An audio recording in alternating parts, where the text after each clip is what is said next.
हम लोगों के बीच में ही कई लोग ऐसे होते हैं जिन्हें अपने गोल्स के बारे में अच्छे से पता होता है और वो अपने गोल्स को टाइम से अचीव कर लेते हैं। आखिरकार उनके अंदर कौन सी खासियत होती है? कोई भी अचीवर बन सकता है, बस आपको अपनी लाइफ की मुश्किलों को सफलता में बदलना आना चाहिए। अगर आप जिंदगी में सफल होना चाहते हो तो आपको अपने बहाने बनाने की आदत को छोड़ना होगा। इसी आदत की वजह से आपको सफलता नहीं मिल पाती और इसी आदत की वजह से आप एक ही गलती को बार बार करते रहते हैं। इस आदत को छोड़ते ही आपके स्वभाव में बदलाव आ जाएगा और यहीं से आपकी जिंदगी की नई शुरुआत होगी। यही अचीवर बनने की सबसे पहली सीढ़ी है। आप क्या चाहते हैं और आप क्या कर रहे हैं, इसके बीच के अंतर को समझने की कोशिश करें। कोई भी व्यक्ति कुछ भी अचीव कर सकता है, बस आपको पता होना चाहिए कि चीजों को करना कैसे है। जरा सोचिए कि कितने लोगों को खुद की कंपनी शुरू करनी होती है लेकिन वो फिर भी दूसरे के लिए ही काम करते रहते हैं। इसलिए आप क्या चाहते हैं और आप क्या कर रहे हैं, इन दोनों के बीच का फर्क समझना बहुत जरूरी है। इसको इस तरह से भी समझ सकते हैं, ट्राइंग और डूइंग में फंडामेंटल अंतर क्या होता है। अगर लाइफ में कुछ भी पसंद नहीं है तो उसे आज ही बदल दीजिए। लाइफ प्रॉब्लम को सॉल्व करने के लिए ही बनी हुई है और अगर प्रॉब्लम्स नहीं होंगी तो फिर आप सीखना ही बंद कर देंगे। इसलिए प्रॉब्लम्स का सामना करिए और आगे बढ़ते रहिए। अचीवमेंट हैबिट को अपनाने के लिए अपनी थिंकिंग को डिजाइन करने की कोशिश कीजिए। फेल होने के लिए पहले से तैयार रहिए। असफलता हर सफलता की कहानी को काफी हद तक बयान करती है। ये बात भी सच है कि मोटिवेट रहना आसान नहीं है। हम सभी को इस परेशानी को समझने की जरूरत है। स्कूल में सिखाया जाता है कि अच्छे नंबर और ग्रेड्स लाने के लिए खूब पढ़ाई करनी चाहिए, लेकिन हमें याद रखना चाहिए कि जिंदगी का कोई रिपोर्ट कार्ड नहीं होता। इसलिए हमें खुद को ही मोटिवेट करना होगा। अचीवर बनने के लिए अपनी सोच को बड़ा रखिए। हमें समझना होगा कि हम लोगों में से कोई भी सिर्फ और सिर्फ एक ही तरह का नहीं है और ना ही हम एक ही तरह के हैं और ना ही कोई दूसरा इंसान एक ही तरह का है। अगर आपने भी हर चीज को फिक्स मीनिंग देना बंद कर दिया तो फिर आप फेलियर को बेहतर ढंग से समझ पाएंगे। तब जाकर आप एक ऐसी पोजीशन में आ सकते हैं जहां पर आप फेलियर से भी कुछ ना कुछ प्रोडक्टिव निकाल सकते हैं। फेलियर का नेगेटिव इम्पैक्ट तभी तक है जब तक आप उसे महत्व दे रहे हैं। आपके अलावा किसी को फर्क नहीं पड़ता कि आप फेल हो रहे हैं या फिर सफल हो रहे हैं। सिचुएशन और इस संसार को एक ही चश्मे से देखना बंद कर दीजिए। विश्वास रखिए कि हर सिचुएशन की कई तरह की कहानियां हो सकती हैं। डिपेंड करता है कि आपको कहानी कौन सुना रहा है। इसलिए दुख में ज्यादा दुखी होने की जरूरत नहीं है और ना ही खुशी में ज्यादा खुश होने की जरूरत है। हमारे पास हर चीज के लिए रीजन तैयार रहता है। मान लीजिए कि सुबह आपने किसी बूढ़े व्यक्ति की मदद की और शाम होते होते आपको एक लॉटरी टिकट मिल जाती है जिसको आप जीत भी गए हैं।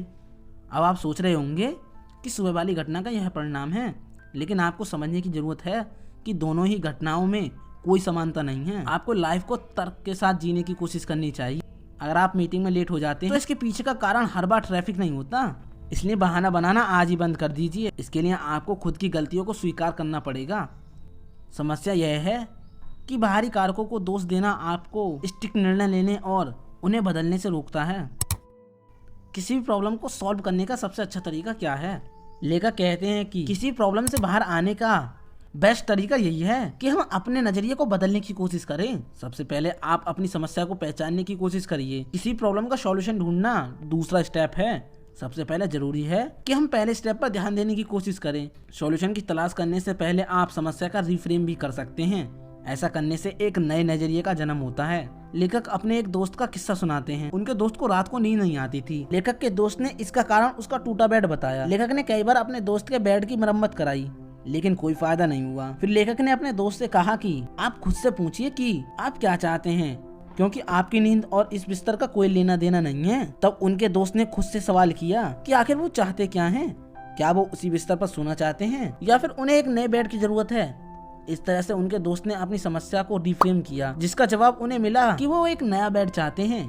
कई बार समस्या बहुत छोटी सी होती है, हम बस उसे समझ नहीं पाते। इसलिए प्रॉब्लम को रिफ्रेम करके भी देख लेना चाहिए। इस बात की संभावना बहुत ज्यादा है कि आप अकेले ही सफलता नहीं पा सकते। इसलिए दूसरों से मदद लेने की कोशिश करें। जो भी सक्सेसफुल लोग आपके फील्ड में हैं, उनसे जुड़ने की कोशिश कीजिए। आपको उनकी नकल नहीं करनी, लेकिन आप उनसे बहुत कुछ सीख सकते हैं। इसलिए ऑथर कहते हैं कि हमेशा दूसरों से सीखने की कोशिश करें, लेकिन उसकी नेगेटिव क्वालिटी भी परखने की कोशिश करें। ऐसा हो सकता है कि सामने वाला अच्छा राइटर तो हो, लेकिन वो अच्छा पिता ना हो। उस समय आपको ख्याल रखना है कि आपको कौन सी क्वालिटी को ग्रहण करना है। इसलिए कभी भी किसी को भी फैन की तरह फॉलो मत कीजिए। ऐसा करने से आप उस व्यक्ति के अंधभक्त बन जाते हैं। लाइफ को एक सीढ़ी की तरह देखने की कोशिश कीजिए। आपको एक एक कदम बड़ी ही सावधानी से उठाने हैं। इसलिए अपनी लाइफ को खुद ही डिजाइन करें और दूसरे लोगों से अच्छे संबंध बनाने की कोशिश करें। अच्छी चीजों को पाने के लिए अचीवर बनना ही होगा। सेल्फ इमेज की वैल्यू बहुत ज्यादा होती है, इसलिए आज से ही खुद को अचीवर के तौर पर देखने की शुरुआत कीजिए। आप खुद को जैसे ट्रीट करते हैं, दुनिया भी आपको वैसे ही ट्रीट करेगी। इसलिए खुद से कहिए कि आप एक अचीवर हैं। बच्चे अपनी सेल्फ इमेज उसी तरह बनाते हैं जैसे उनके टीचर्स और पेरेंट्स बताते हैं। खुद की नजरों में पहले हीरो बनने की कोशिश करें।